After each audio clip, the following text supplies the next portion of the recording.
जय जय रघुवीर समर्थ। गणेश शारदा चैव सद्गुरु सज्जनस्तथा आराध्य दैवतं गुह्यं सर्वमे रघुनंदन।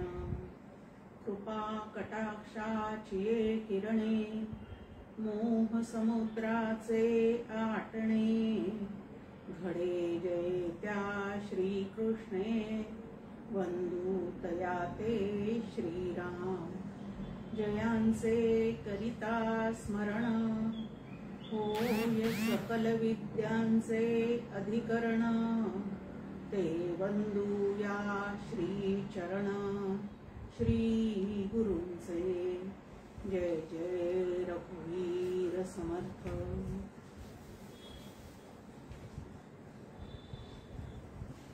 केनोपनिषदाचं चिंतन आपलं गेल्या मंगळवारी पूर्ण झालेलं आहे।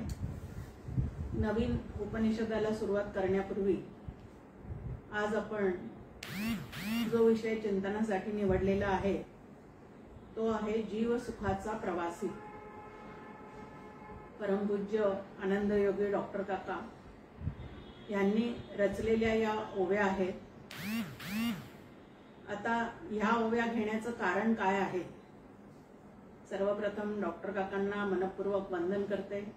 श्रद्धेय मंदाताईंना मनपूर्वक वंदन करते। तुम्हा सर्व श्रोत्यांना अभिवादन करते। सर्व महाराष्ट्रीय संतांनी जे ग्रंथ लिहिलेले आहेत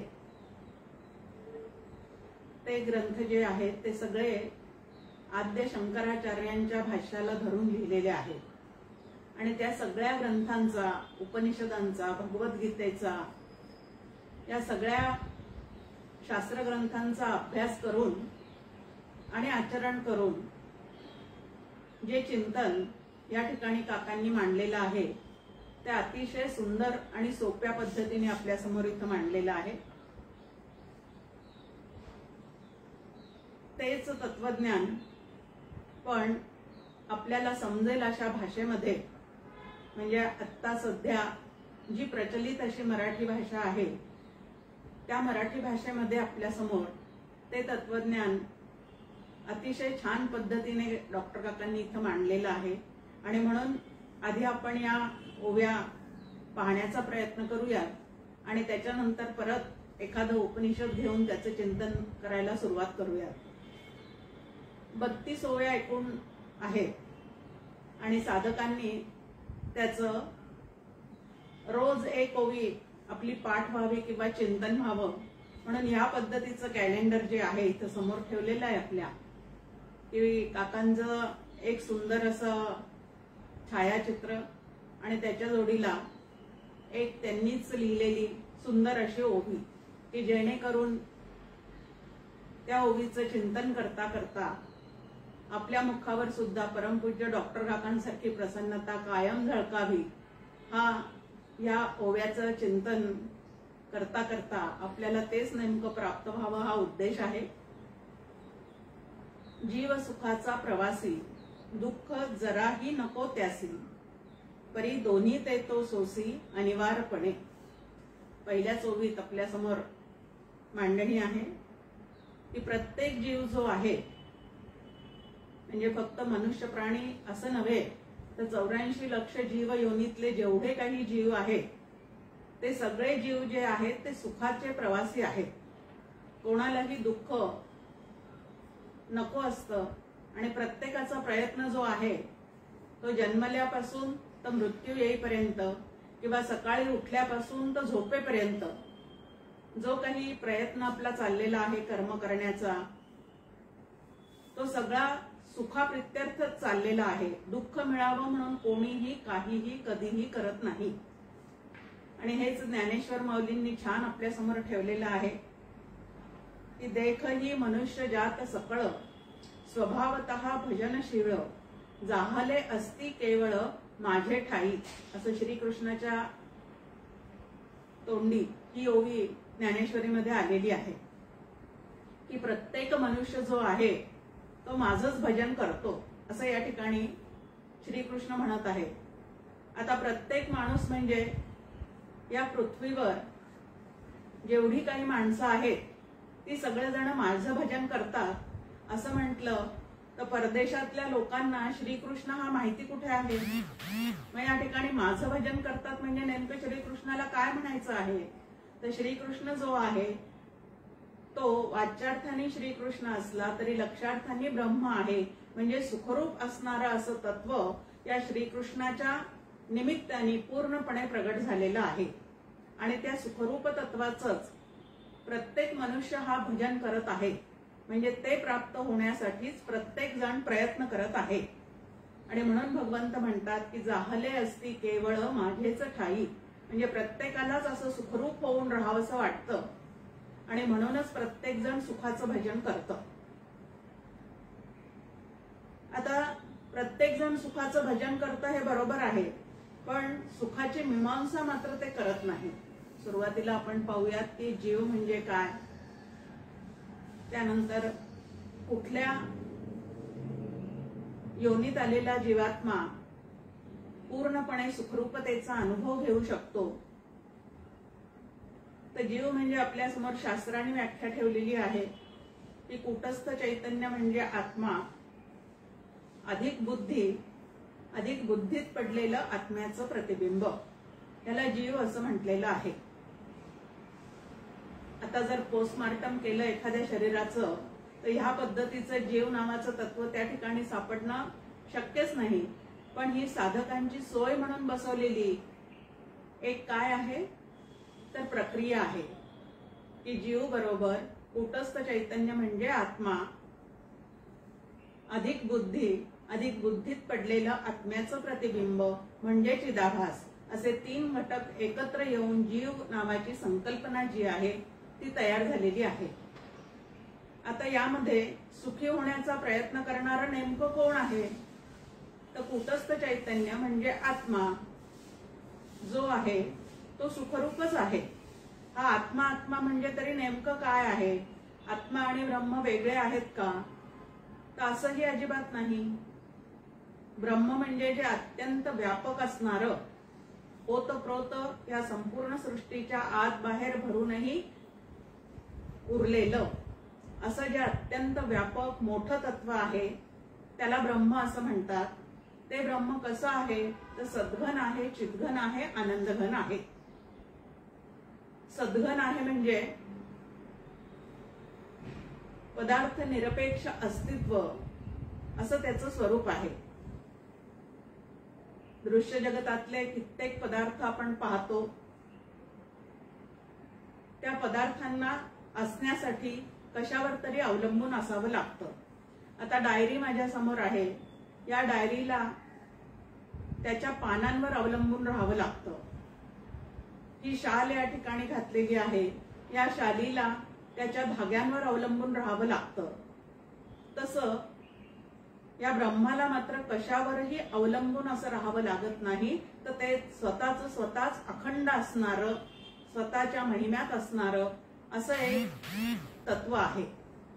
त्यानंतर चित असं या 3 लक्षणांनी सच्चित आनंद हे 3 लक्षणं जी आहेत त्याला ब्रह्माची स्वरूप लक्षणं असं म्हणतात. आता चित म्हणजे काय तर ज्ञेय निरपेक्ष ज्ञानाला चित असं म्हणतात. आता व्यवहारात एखाद्या गोष्टीचं ज्या वेळेला आपल्याला ज्ञान होतं त्यावेळेला कशाचं ज्ञान, कोणाला ज्ञान, कुठे ज्ञान, कशा पद्धतीने झालेलं ज्ञान इत्यादी प्रश्न त्याला धरूनच येतात. पण ब्रह्माचं ठिकाणचं जे ज्ञान आहे ते ज्ञान हे त्याचं स्वरूपच आहे. ते कशावर म्हणजे ज्ञेय वस्तूवर अवलंबून नाही. ज्ञानेश्वर माऊली म्हणतात ज्ञातृ ज्ञेया विहीन नुसदेचे जे ज्ञान, म्हणजे त्याची व्याख्या जी आहे ती ज्ञानेश्वरीत अशी आलेली आहे. सच्ची जी व्याख्या आहे ती समर्थांनी असतची असे ह्या पद्धतीने केलेली आहे की ज्ञेय पदार्थ किंवा ज्ञाता अशी त्रिपुटी त्या ठिकाणी अजिबात नाही. तर अखंड असणारं ज्ञान हे त्या ब्रह्माचं स्वरूप आहे. आणि तिसरं त्याचं स्वरूप लक्षण सांगितलेलं आहे आनंद. तर विषय निरपेक्ष सुखाला आनंद असं म्हणतात, अशी त्या आनंदाची व्याख्या केलेली आहे. की विषय निरपेक्ष सुख तुम्हाला आम्हाला व्यवहारामध्ये ज्या ज्या वेळेला आपण आनंद होतो असं म्हणतो, त्या वेळेला एखादा आवडता पदार्थ तरी आपल्या ताटात पडलेला असतो, एखादी आवडती व्यक्ती तरी आपल्या घरी आलेली असते, किंवा एखादं अत्यंत आवडतं असं वस्त्र तरी आपण अंगावर धारण केलेलं असतं. असं कुठलं तरी काहीतरी अत्यंत आपल्याला अनुकूल असणारं एखादा पदार्थ, एखादं व्यक्ती, एखादी वस्तू जेव्हा आपल्याला प्राप्त होते त्यावेळेला आपण व्यवहारामध्ये सुख झालं असं म्हणतो. पण परमार्थामध्ये जे सुख आहे ते विषय निरपेक्ष आहे, म्हणजे विषयांचा तिथं अजिबात संबंध नाही. कारण ब्रह्म नावाचं तत्व हे निर्विशेष आणि निर्विषय असणारं असं तत्व आहे. आणि हे जे ब्रह्म आहे, सद्घन चिद्घन आनंदघन असं जे ब्रह्म आहे तेच आपल्या सगळ्यांचं मूळ स्वरूप आहे, असं शंकराचार्यांच्या एका श्लोकामध्ये आपल्या समोर मांडणी केलेली आहे की जीवो ब्रह्मैव नापराहा, की प्रत्येक जीवात्मा जो आहे तो मूळचा ब्रह्मरूपच आहे. याचाच अर्थ प्रत्येक जीव जो आहे तो मूळचा आनंद घनच आहे, सुखरूपच आहे. मग तरी सुद्धा त्याच्या वाट्याला दुःख का येतं? म्हणून आपण म्हटलं की परमार्थामध्ये आपल्याला सुखमीमांसा करावी लागते. सुख मिळवण्यासाठी व्यवहारात आपली सतत धडपड चाललेली आहे. पण नेमकं असं सुख कुठं मिळेल की ज्या ठिकाणी ते एकदा प्राप्त झाल्यानंतर परत सुखासाठी आम्हाला वणवण भटकावं लागणार नाही.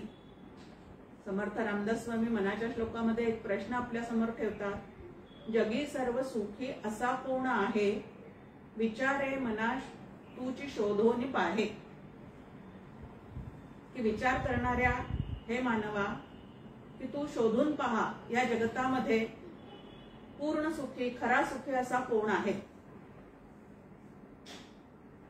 आणि हे जर आपण पाहायला गेलो तर एखाद्याजवळ भरपूर श्रीमंती आहे पण तरी सुद्धा अंतःकरणामध्ये शांती, तृप्ती, समाधान नाही. एखाद्याचा लोकसंग्रह भरपूर आहे पण तरीही चित्तामध्ये शांती, समाधान अजिबात नाही. एखाद्याला मुलं, बाळ, नोकर, चाकर हेही सगळं घरात आहे पण तरीही चित्तामध्ये समाधान नाही.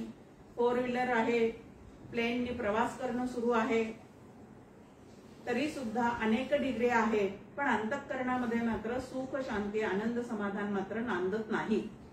मग एवढं सगळं असून सुद्धा ज्याच्या चित्तामध्ये निरपेक्ष समाधान, शांती नाही त्याला आपण पूर्ण सुखी किंवा सुखरूप असं झालेला म्हणू शकत नाही. मग हे सुख नेमकं कसं आहे तर परत ज्ञानेश्वर माऊली आपल्याला सांगतात त्या संदर्भामध्ये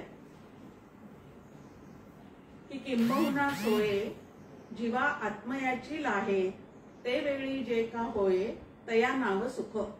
की ज्या वेळेला तुम्ही पूर्णपणे अहम ब्रह्मास्मी या अनुभवामध्ये स्थिर व्हाल त्याच वेळेला हे विषय निरपेक्ष सुख म्हणजे नेमकं काय आहे त्याची अनुभूती तुम्हाला आम्हाला येऊ शकते.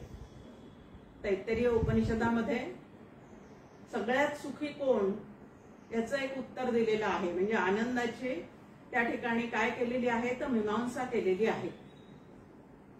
की एखादा राज्यपदी आरूढ झालेला एखादा राजा आहे, नोकर, चाकर सगळी सुख जी आहे ती हात जोडून त्याच्या समोर उभी आहेत, सर्व तऱ्हेची अनुकूलता आहे, तो आनंदी आहे असं आपण म्हणतो.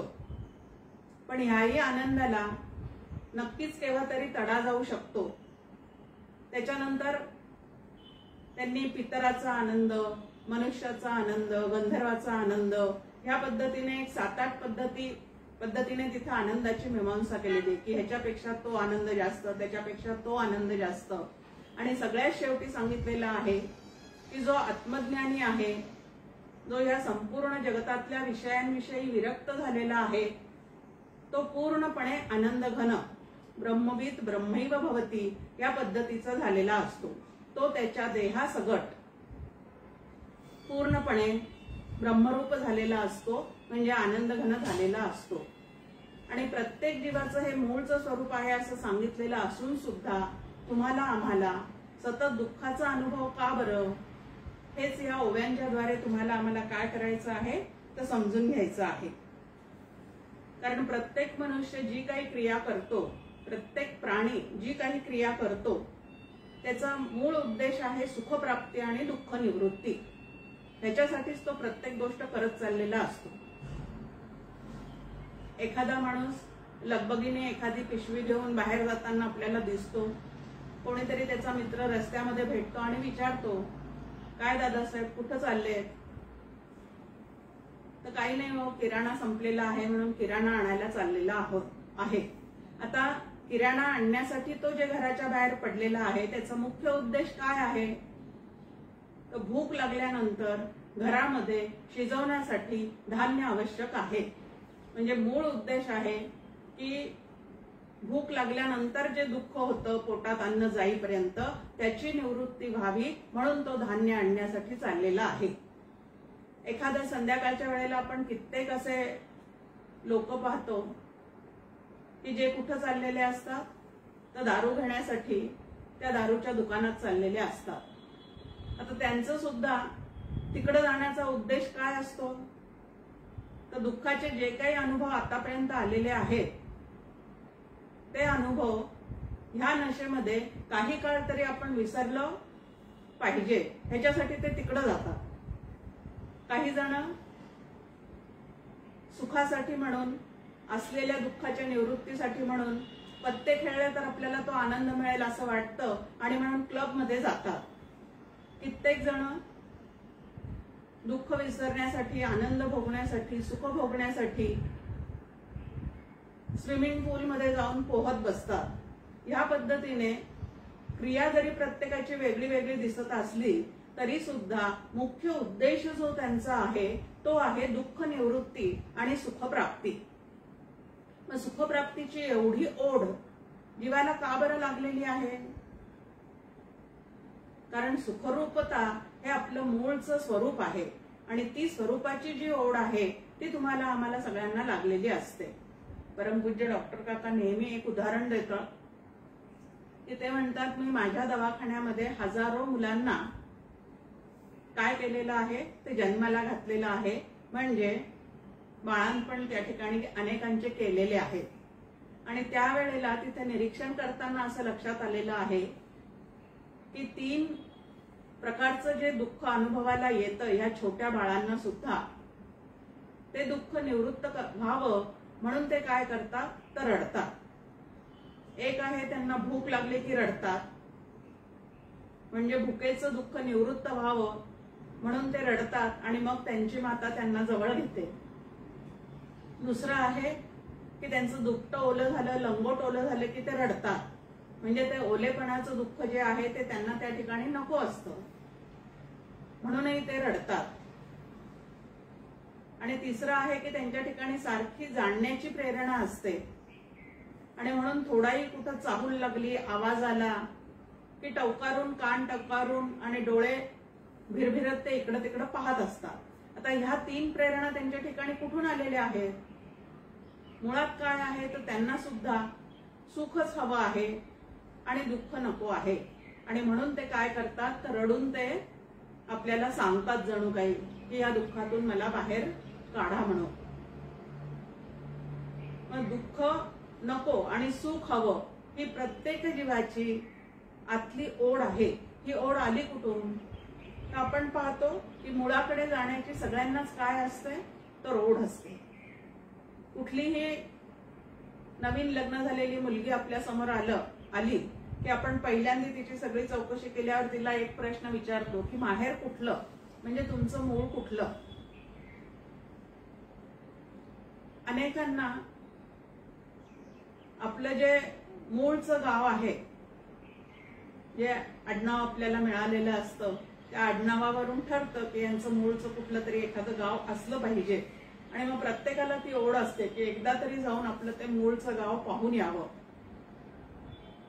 माहेर हे आपलं मूळ आहे, जिथं आपला जन्म झाला किंवा जिथून आपल्या कुळाला सुरुवात झालेली आहे ते आपलं मूळ आहे आणि ते मूळ एकदा तरी आपण पाहावं, जाणावं अशी प्रत्येकाची इच्छा असते. तसंच इकडं आहे की सुखरूपता हे आपलं पूर्ण मूळचं स्वरूप आहे आणि म्हणूनच प्रत्येकाला सुखी व्हावं, सुखी व्हावं, सुखी व्हावं असंच वाटत चाललेलं आहे. सुखी व्हावं असं वाटणं बरोबर आहे, पण सुख नेमकं कशात आहे, ही सुखरूपता माझ्या चित्ताला कशी प्राप्त होईल, हे मात्र आपण जाणून घेत नाही. आणि त्याला म्हणतात की तुम्हाला सुख हवं आहे ना, मग सुखमीमांसा करण्याचा आधी प्रयत्न करा की दुःख कशाला म्हणतात, सुख कशाला म्हणतात. आपण पाहतो की सुख आणि दुःख, अनुकूल संवेदनेला सुख असं म्हणतात, म्हणजे आपल्या अंतःकरणाला जी अनुकूल संवेदना जाणवते त्याला आपण सुख असं म्हणतो, आणि प्रतिकूल संवेदना जाणवते त्याला आपण दुःख असं म्हणतो. आता मग या सुख आणि दुःखाचा संबंध अंतःकरणाच्या संवेदनशीलतेमध्ये आहे. आणि अंतःकरण हे माझं स्वरूप नसून अंतःकरणाच्या आत व्यापून असणारं जे चैतन्य आहे ते आमचं स्वरूप आहे. मग चैतन्याच्या सत्तेवर अंतःकरणाला सुखदुःखाची जाणीव होते, पण ज्या वेळेला ते अंतःकरण मी सुखी किंवा दुःखी असं म्हणत राहतं त्यावेळेला मात्र ते जीवभावात अडकलेलं असतं. आणि माझं चैतन्य हे मूळचं स्वरूप आहे, आणि त्या चैतन्याच्या सत्तेवर सुख दुःख त्या जीवात्म्याला अंतःकरणाच्या माध्यमातून जाणवत जरी असले तरी या सुखदुःखांचा माझा अजिबात काहीही संबंध नाही, कारण चैतन्य जे आहे ते पूर्णपणे आनंदघन आहे. असं ज्याच्या ते पूर्ण लक्षात राहतं, वेळच्या वेळेला आठवतं, या ब्रह्मविद्येमध्ये जो स्थिर होऊन राहतो त्याच्या चित्तामध्ये सुखदुःखांचा बाध होतो, आणि अखंड आनंदाचं जे स्मरण आहे ते त्याला त्या ठिकाणी होत राहतं. बृहदारण्यक उपनिषदामध्ये आपल्या समोर एक संवाद दिलेला आहे याज्ञवल्क्य आणि मैत्रेयी यांचा. त्याच्यामध्ये म्हटलेलं आहे की आत्मनः कामाय सर्वं प्रियं भवति, की प्रत्येकाला या दृश्य जगतातल्या ज्या गोष्टी अत्यंत प्रिय वाटतात त्याचं मूळ कारण आहे आपलं सुख. आपल्या सुखासाठी हे सगळं प्रिय जे आहे ते त्याला वाटत असतं. भागवतामध्ये सुद्धा आपल्या समोर एक श्लोकामध्ये म्हटलेलं आहे की सुखाय कर्माणि करोति लोकः, की प्रत्येक लोक जे आहे ते सुख प्राप्त व्हावं म्हणूनच हे सगळे कर्म करत चाललेले आहेत, क्रिया करत चाललेले आहेत.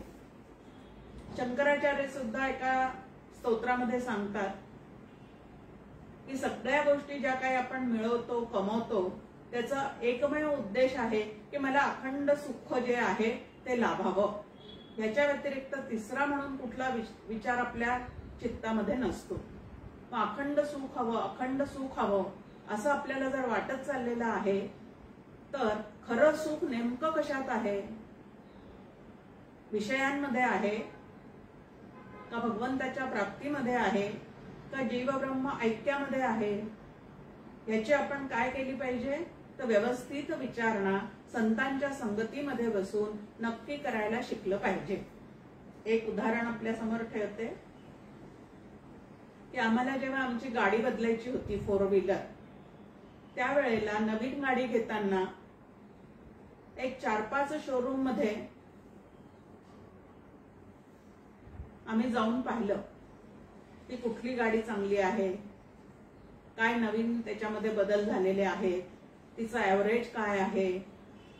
ह्या पद्धतीने 3-4 ठिकाणी जाऊन चौकशी केली, विचारणा केली आणि नंतर ती गाडी घेतली जी घ्यायची होती ती. म्हणजे एक वस्तू जर मला घ्यायची असेल तर 4 ठिकाणी विचारणा करून नंतर मला काय परवडेल, मला काय झेपेल आणि कशामध्ये मला सुखाचा जास्तीत जास्त अनुभव येईल हे मी ठरवते आणि मग ती वस्तू खरेदी करते. मग अखंड अंतःकरणाला जर मला सुखरूपता हवी असेल तर मी त्याची सुद्धा मीमांसा संतांकडे जाऊन करायला हवी की नको? हे संतांचे सगळे ग्रंथ म्हणजे सुखरूप तत्व आम्हाला दाखवणारे शोरूम्स आहेत की त्याच्या माध्यमातून चिंतन करायचं, ते ग्रंथ समजून घ्यायचे. खरं सुख म्हणजे नेमकं काय आहे, सुखाबद्दल मला एवढी ओढ का आहे, दुःख नसावंच असं वाटत असून सुद्धा ते माझ्या अनुभवाला का येतं, ह्या पद्धतीचा विचार जो आहे तो संतांच्या संगतीमध्ये बसून सातत्याने मी करायला शिकलं पाहिजे.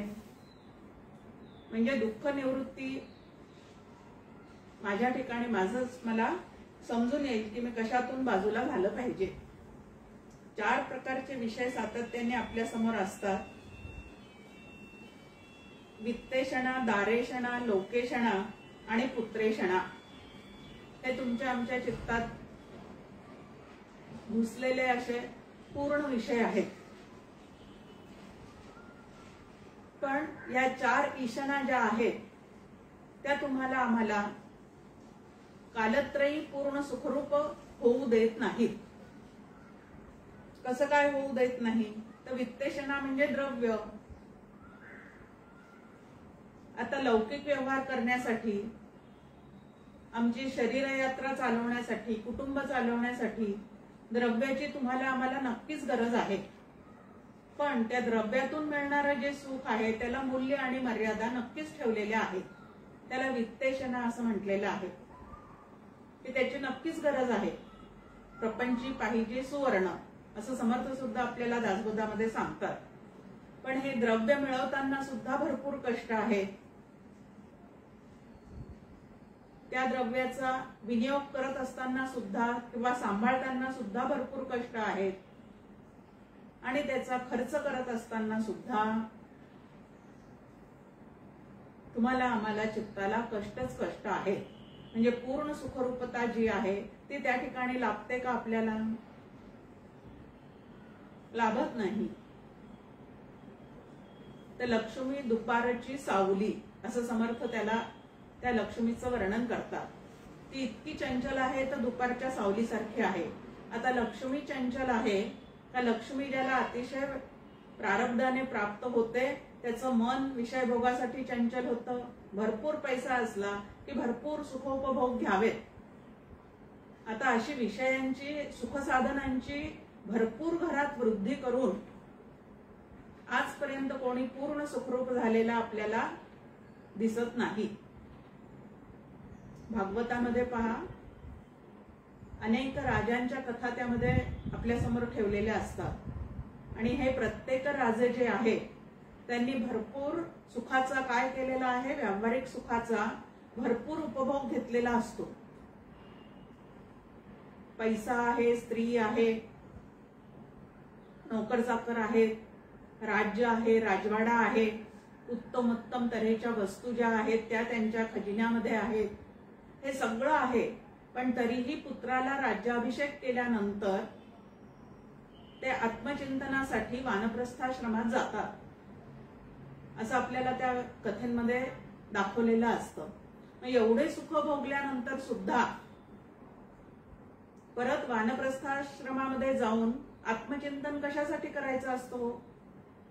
त्याच्यावरूनच लक्षात येतं की आत्मरूप झाल्यानंतर जी चित्ताला सुखरूपता येते ती कुठल्याच विषयांच्या भोगातून येऊ शकत नाही. आणि म्हणून आत्मचिंतनासाठी आपल्या समोर 2 काय ठेवलेले आहेत? एक वानप्रस्थाश्रम आणि संन्यासाश्रम असे 2 आश्रम आपल्यासाठी ठेवलेले आहेत की त्यामध्ये जाऊन आपण आत्मचिंतन केलं पाहिजे आणि स्वतःचं स्वरूप जे आहे ते तुम्ही आम्ही ओळखलं पाहिजे. आता द्रव्याच्या बाबतीत आपल्याला तुकाराम महाराज सांगतात, जोडोनिया धन उत्तम व्यवहारे उदास विचारे वेच करी. एक आहे की हे द्रव्य जे आहे ते एकदम उत्तम पद्धतीने, न्याय नीतीने, शुद्ध पद्धतीने तुम्ही आम्ही जोडलं पाहिजे, म्हणजे मिळवलं पाहिजे. कारण अन्न वस्त्र निवारा ह्या ज्या गरजा आहेत मूलभूत आमच्या त्या द्रव्याशिवाय पूर्ण होऊ शकत नाही. म्हणून त्यांची नक्कीच गरज आहे. पण त्यातून मिळणाऱ्या सुखाला नक्कीच मूल्य आणि मर्यादा आहे. आणि म्हणून ते धन प्राप्त झाल्यानंतर सुद्धा त्या पैशाच्या जोरावरच मला सगळी सुखरूपता प्राप्त होईल असं ज्याला वाटतं तो नक्कीच भ्रमामध्ये अडकलेला असतो. दुसरं दिलेलं आहे दारेषणा. ह्याच्यातून सुद्धा मला भरपूर सुख मिळेल आता असाच भ्रम ययातीला झालेला होता. आणि त्यापायी त्याचं काय झालं ती कथा इथं काही सांगत बसणार नाहीये मी. आपल्याला सगळ्यांना माहिती आहे की या विषयभोगासाठी म्हणून त्यांनी स्वतःच्या पुत्राचं सुद्धा तारुण्य मागून घेतलेलं होतं. मग याला दारेशणा असं म्हटलेलं आहे.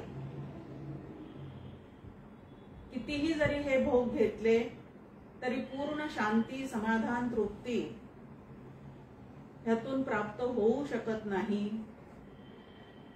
पुष्कळदा तर इंद्रिय सगळे शिथिल झालेले असतात, वार्धक्याने सगळे लुळे पांगळे झालेले असतात. पण त्या भोगाची वासना जर अंतःकरणामध्ये असेल तर त्या माणसाला विकारे घडे हो जनी सर्व चीची ह्याला सामोरं जावं लागतं आणि त्याची अतिशय फजिती होत राहते.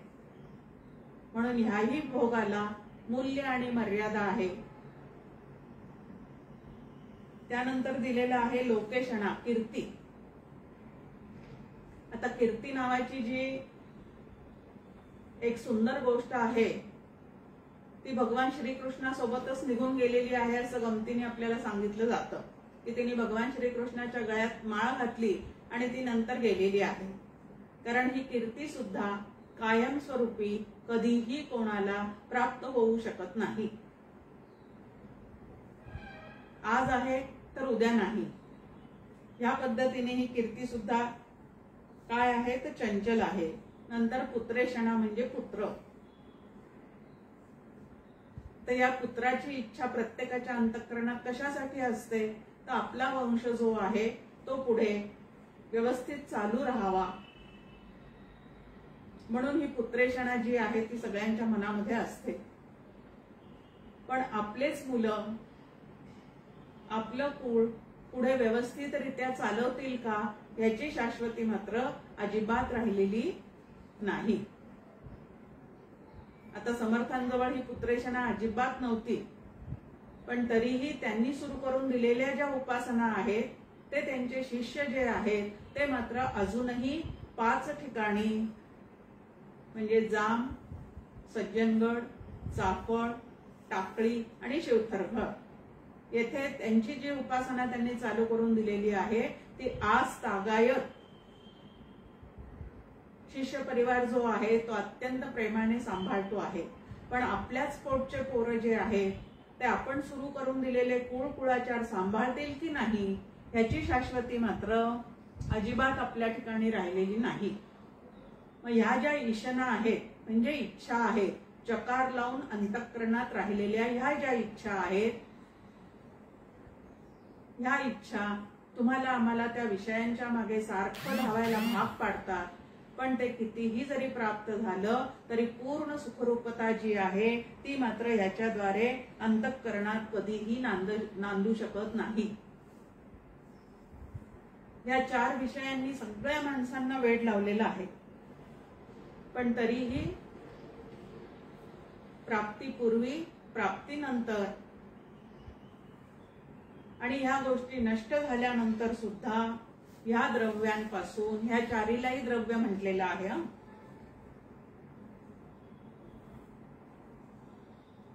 या द्रव्यांपासून एक सारखं काय अनुभवाला येते तर क्लेशाचीच मालिका अनुभवाला येते. मिळवताना कष्ट, सांभाळताना कष्ट,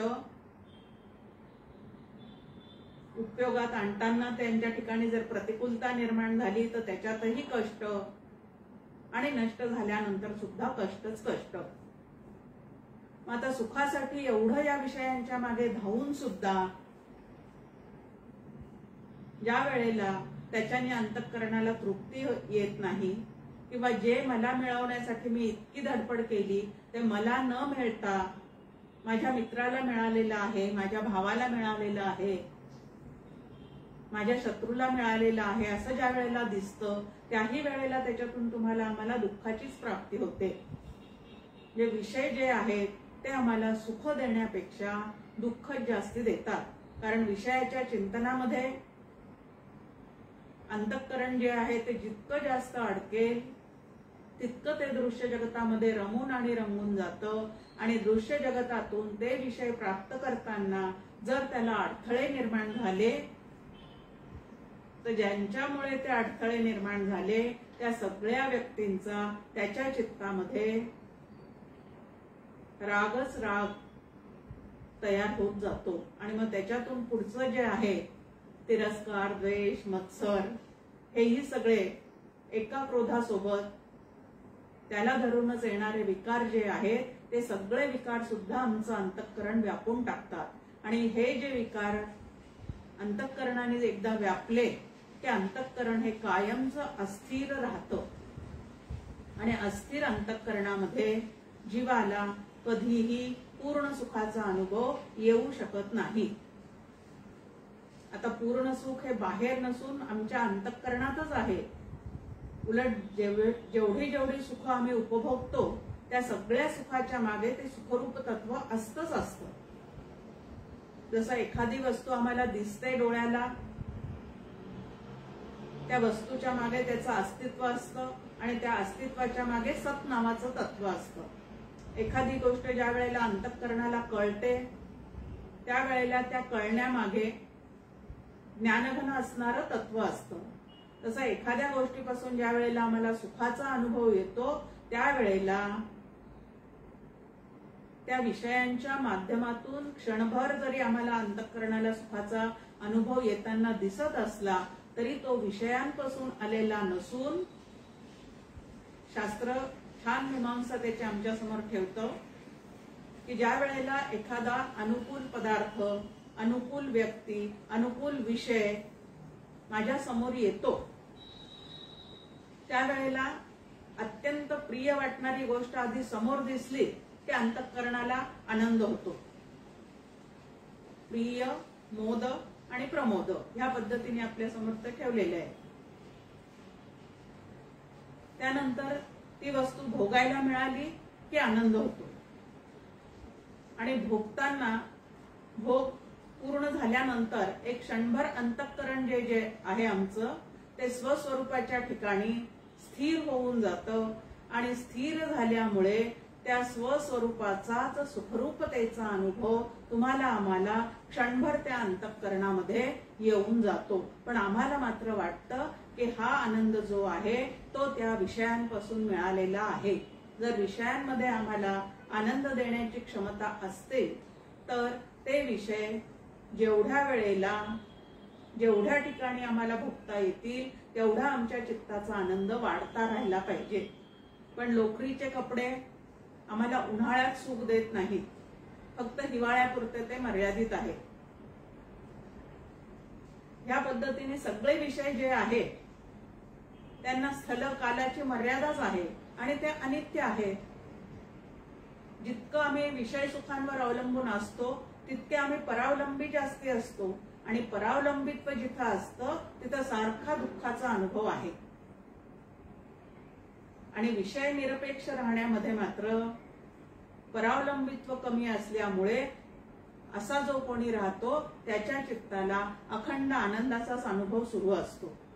मला जर आनंद पाहिजे असेल तर आधी काय केलं पाहिजे, तर विषय सुखापासून दूर होण्याचा प्रयत्न केला पाहिजे। विषयजनित सुखे सौख्य होणार नाही। एकाच चरणामध्ये समर्थांनी सुख आणि सौख्य असे दोन शब्द घातलेले आहेत पहा। विषयांच्या निमित्ताने सुख मिळतं पण सौख्य पूर्ण प्राप्त होऊ शकत नाही, कारण विषय जे आहे ते जड आहे आणि जड असणारे विषय कोणाला सुख किंवा दुःख दोन्हीही देऊ शकत नाही। पण त्या जडामध्ये अडकलेली जी जीवात्म्याची अंतःकरण वृत्ती आहे ती मात्र आवड निवड, अनुकूल प्रतिकूल भाव ह्याच्या संवेदनशीलतेमुळे सुखी किंवा दुःखी होत राहते।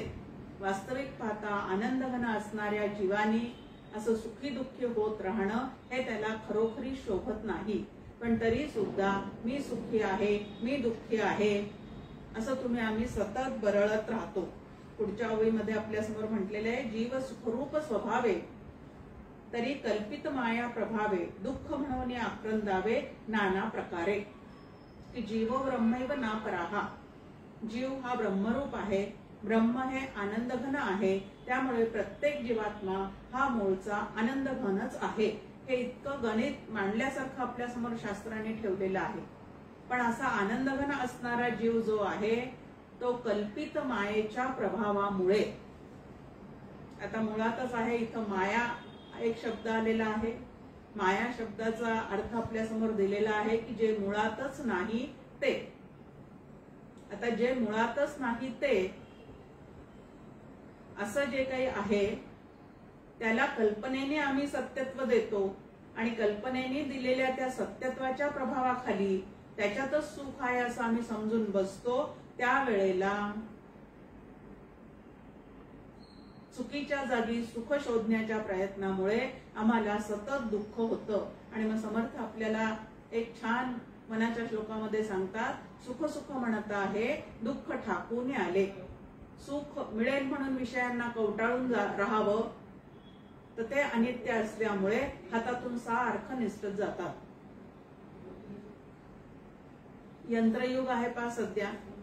कितीतरी यंत्र, भांडे धुण्याचं यंत्र, कपडे धुण्याचं यंत्र, वाटण्याचं यंत्र, पोळ्या करण्याचं यंत्र, हे सगळे यंत्र तुम्ही आम्ही घरात आणतो ना. आता मी एकदम सुखी होईल असं मला वाटतं, पण हे सगळे विजेवर चालणारे आहेत. लोड शेडिंग मध्ये वीजच जेव्हा नसेल त्यावेळेला हे यंत्र घरात असून सुद्धा ज्या वेळेला मला माझ्याच हाताने काम करावे लागतात त्यावेळेला हे यंत्र मला सुख देतात का दुःख देतात? ते सगळं बंद पडलं म्हणून मला दुःखच होत राहतं. ते स्वतः सुख दुःख देत नाही, पण आता वीज नसल्यामुळे त्यांचा उपयोग करता येत नाही. ते आणण्यासाठी एवढा पैसा खर्च केलेला आहे, पण वेळेवर मात्र मला त्याचा भोग घेता येत नाही. म्हणून माणूस त्याच्या पायी सतत काय करतो, तो दुःख भोगतो. गाडी आणण्याचं दसऱ्याच्या मुहूर्तावर, गुढीपाडव्याच्या मुहूर्तावर 4 व्हीलर गाडी आम्ही घेऊन येतो, प्रवासाला निघतो. एक 100-1 किलोमीटर प्रवास अतिशय सुंदर होतो. सगळेजण आम्ही आनंदात चाललेले असतो आणि अचानक गाडीचं टायर जे आहे ते खाली बसतं, म्हणजे पंक्चर होऊन जातं. मग असलेल्या सुखाने चाललेल्या त्या प्रवासाला गालबोट लागतं की नाही? मग प्रत्येक विषयातलं सुख जे आहे ते असंच आहे. लग्न करतो प्रपंच मांडण्यासाठी की प्रपंचामध्ये आणि ह्या सगळ्या भोगामध्ये अतिशय सुख असेल असं वाटतं, आणि मग नंतर गमतीने डॉक्टर काका म्हणतात की लग्नाच्या आधी जी चंद्रमुखी वाटत होती ती नंतर ज्वालामुखी सारखी होत राहते. दोन्ही पद्धतीने विचार करायचा. इथं फक्त स्त्रीच अशी होते असं नव्हे. आणि मग हे केलं होतं कशासाठी आणि झालं काय असा पश्चाताप जो आहे तो, त्या पश्चातापाची वेळ तुमच्या आमच्यावर जी आहे ती सतत येत राहते.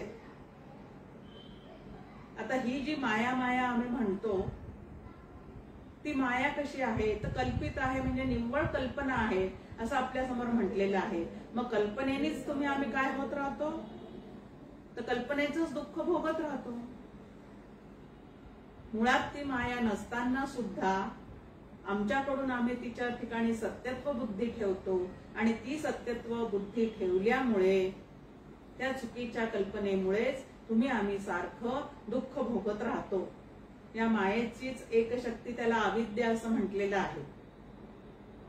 आणि अविद्येचं कार्य काय आहे? जे सुखरूप आहे ते दुःखरूप आहे अशी आमची कल्पना करून देणं.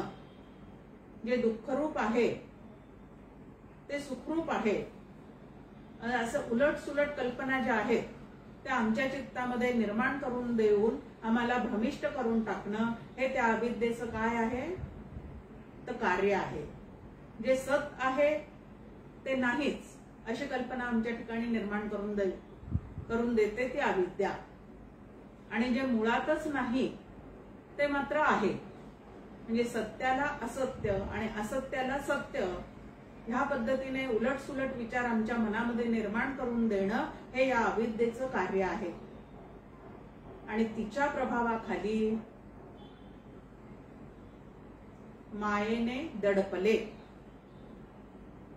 समर्थांची एक ओवी आहे त्याच्यामध्ये ते म्हणतात की हे सगळे जीव मायेने दडपलेले आहेत, म्हणजे आभासिक असणाऱ्या या जगताला सत्यत्व देऊन त्यातच सुख आहे असं समजून तिच्या प्रभावाखाली त्यातच ते रममाण झालेले आहेत. अविद्येची झाली थोरी सत्य गेले भोळ्यावरी, असं तुकाराम महाराज म्हणतात की या अविद्येची एवढी काही थोरी झालेली आहे. उदाहरण आहे आपल्या समोर, जलपर्णी असते पहा, त्या तलावामध्ये खाली पूर्ण पाणीच पाणी असतं, पण ते जलपर्ण असणारे जे काय वेल वगैरे आहेत ते एवढे त्या ठिकाणी वाढलेले असतात की खालचं पाणी दिसतच नाही. वर दिसतं ते फक्त हिरवगार असणारे त्या पानांनी अंथरलेलं एखादं जाळं जे आहे ते त्या ठिकाणी तुम्हाला आम्हाला दिसून जातं. आता वर पानं दिसतात, खालचं पाणी अजिबात दिसत नाही, आणि त्या पानांनाच सत्य समजून आम्ही जर त्याच्यामध्ये उतरलो ते तोडण्यासाठी घेण्यासाठी, तर खोल खोल त्या पाण्यामध्ये रुतत रुतत जाऊन त्याच ठिकाणी गतप्राण होण्याची काय असते, शक्यता असते. कारण त्या मुळांचे जाळं त्या खाली इतके झालेले असतात की त्याच्यात हातपाय अडकून बसण्याची काय असते, तर शक्यता असते. मग तिथंच आम्ही रुतून बसतो, फसून बसतो. त्याप्रमाणे ही माया, छान उदाहरण आपल्या समोर ओवीमध्ये ठेवतात समर्थ रामदास स्वामी. या मायेचा प्रभाव कसा असतो, हस्त बांधी जे उर्ण तंते, लोभे मृत्यू भ्रमराते, तैसा जो प्रपंची गुंते, तो एक मूर्ख, असं समर्थ म्हणतात. मी नाही. हस्तीमध्ये म्हणजे हत्तीमध्ये मोठे मोठे वृक्ष आपल्या सोंडेने उन्मळून टाकण्याची शक्ती असते, पण नाजूक असा कोळ्याच्या जाळ्यांचा ज्या वेळेला त्याला स्पर्श होतो जंगलातून चालताना, त्यावेळेला मात्र त्याला वाटतं की आपण इथं कुठंतरी अडकून पडलेले आहोत.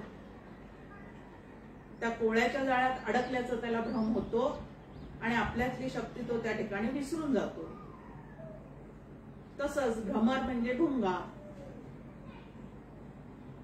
आता या भुंग्यामध्ये लाकूड पोखरण्याची शक्ती असते. हल्ली कपडे वाळत घालण्यासाठी स्टीलचे, लोखंडाचे, प्लास्टिकचे या पद्धतीचे ते रॉड आपल्या समोर ठेवलेले असतात, पण पूर्वीच्या काळी कपडे वाळत घालण्यासाठी सगळीकडे बांबूचा वापर केला जायचा. आणि त्या जाडजूड असणाऱ्या बांबूला हे भ्रमर जे आहेत ते त्यांच्या राहण्यासाठी तिथं एक एक छिद्र करून ठेवतात आणि आतमध्ये जाऊन बसतात. म्हणजे लाकूड पोखरण्याची एवढी शक्ती त्या भ्रमरांमध्ये असून सुद्धा कमलदलामध्ये पराग सेवन करताना मात्र ते आपली शक्ती जी आहे ती पूर्णपणे विसरून जातात आणि ते सेवन करता करता कमलदल तिथं मिटून जातं आणि आतमध्येच त्यांचा मृत्यू होतो. छान आपल्या समोर एक संस्कृत श्लोक सुद्धा आहे की एकेका विषयामध्ये अडकून एक एक प्राणी कसा मृत्यू पावतो. रूपाला भुलून, दिव्याच्या रूपाला भुलून पतंग मृत्यू पावतो. या पद्धतीने एक एक ते 5 प्राण्यांचं दिलेलं आहे. गंध, स्पर्श, रूप, रस, गंध या एकेकाला भुलून तो एक एक प्राणी जो आहे तो मृत्यूमुखी पडतो.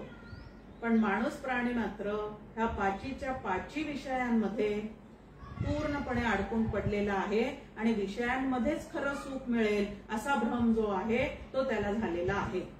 आता विषयाच्या निमित्ताने जे सुख मिळतं ते ब्रह्मानंदाच्या एका अंशा एवढंच माणसाला मिळतं, पण त्या अंशात्मक सुखाला सर्वस्व समजून जो त्याच्यामध्ये रममाण होतो तो आत्मज्ञानाच्या सुखापासून मात्र कायमचा वंचित होतो. आणि ब्रह्मज्ञान, आत्मज्ञान जो प्राप्त करून घेतो तो मात्र अत्यंत सुखरूप होऊन जातो आणि सुखासाठी त्याला बाहेर तळमळ करावी लागत नाही. सुखासाठी जीवा करीसी तळमळ, तरी पंढरीसी जाय एक वेळ, असा एक अभंग आपल्या समोर आहे. एवढी तळमळ तुला सुखासाठी लागलेली आहे ना, मग हे सुख जे आहे ते विषयांमध्ये नसून परमेश्वराच्या भजनामध्ये आहे, त्याच्या प्राप्तीमध्ये आहे. आणि हा जो परमेश्वर आहे तो पंढरीमध्ये तुमच्या आमच्यासाठी कायमचा तिथं ब्रह्मरूपाने उभा राहिलेला आहे. समर्थही आपल्याला म्हणतात, जयासी वाटे सुखचे असावे, तेने रघुनाथ भजनी लागावे.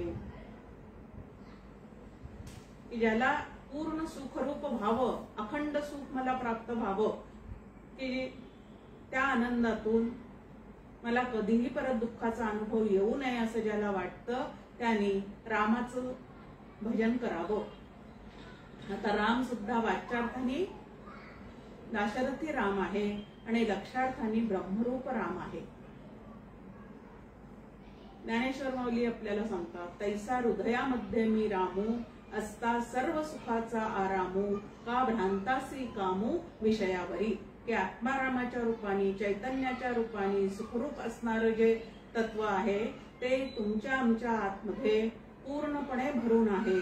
पण त्याच्याकडे दुर्लक्ष करून विषयांमध्ये सुख मिळेल म्हणून माणूस सारखा बहिर्मुख होत राहतो आणि बहिर्मुख झालेल्या जीवाला कधीही पूर्ण सुखरूपता जी आहे ती प्राप्त होऊ शकत नाही. आणि म्हणून आपल्याला अंतर्निष्ठ तितके तरले, अंतर्भ्रष्ट तितके बुडाले असं समर्थ आपल्याला सांगतात की दुःख म्हणून आक्रंदावे नाना प्रकारे. कधी शारीरिक दुःख म्हणून 3 दुःखाचे प्रकार आपल्या समोर ठेवलेले आहे. आध्यात्मिक ताप, आधिभौतिक ताप आणि आधिदैविक ताप. 3 प्रकारचं दुःख प्रत्येक जीवाला काय आहे तर सहजच देह धारण करून आल्यावर जगात वावरणार असल्यामुळे मनाने कल्पना करण्याची सवय लागलेली असल्यामुळे त्याला ते भोगावंच लागतं. पण या दुःखातून सुटण्याचे उपाय सुद्धा आपल्या समोर संतांनी ठेवलेले आहेत. शरीरापासून होणाऱ्या, शरीराला जे काही रोग वगैरे होतात त्या रोगांमुळे जो ताप येतो म्हणजे दुःख होतं त्याला आध्यात्मिक दुःख असं म्हटलेलं आहे. जगाकडून जो आपल्याला मानसिक त्रास सहन करावा लागतो त्याला आधिभौतिक ताप असं म्हटलेलं आहे. आणि शुभ अशुभ कल्पनेने जो त्रास आपल्या चित्ताला होत राहतो त्याला आधिदैविक ताप असं म्हटलेलं आहे.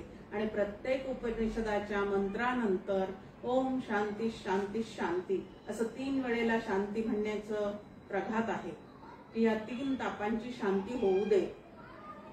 आता शांती होऊ दे म्हणल्याने शांती होणार आहे का कुठल्या विचारांनी आपण या अशांतीतून बाहेर पडू शकतो याचा विचार केल्याने आपल्याला शांती प्राप्त होणार आहे का कोणीतरी शांती डोक्यावर हात ठेवून आपल्याला देणार आहे. आपल्या कल्याणासाठी निरपेक्ष शांतीचा आपल्याला अनुभव यावा म्हणून कुठल्या कुठल्या विचारांनी ती शांती आपल्याला प्राप्त होऊ शकते याचं मार्गदर्शन आपल्याला श्रुती माऊलीच्या, स्मृतीच्या विचारांनी संत आपल्याला नक्की करून देतात. पण त्यांनी ते विचारधन आपल्या पुढे पूर्णपणे मांडल्यानंतर त्या विचारांचा मी काय केला पाहिजे तर त्याच पद्धतीने माझ्या कल्पना सगळ्या बदलून घेऊन क्रिया पालटे तात्काळ. वैचारिक क्रिया ज्या आहेत त्या दृश्य जगताकडे पाहण्याच्या, देहाकडे पाहण्याच्या, जीवाकडे पाहण्याच्या, त्या सगळ्या वैचारिक क्रिया जर आम्ही बदलून घेतल्या तर या मायेच्या प्रभावातून तुमची आमची नक्की सुटका होऊ शकते. 2 ओव्या पाहण्याचा आज आपण प्रयत्न केलेला आहे. आपल्याला 32 ओव्या पाहायच्या आहेत. जय जय रघुवीर समर्थ.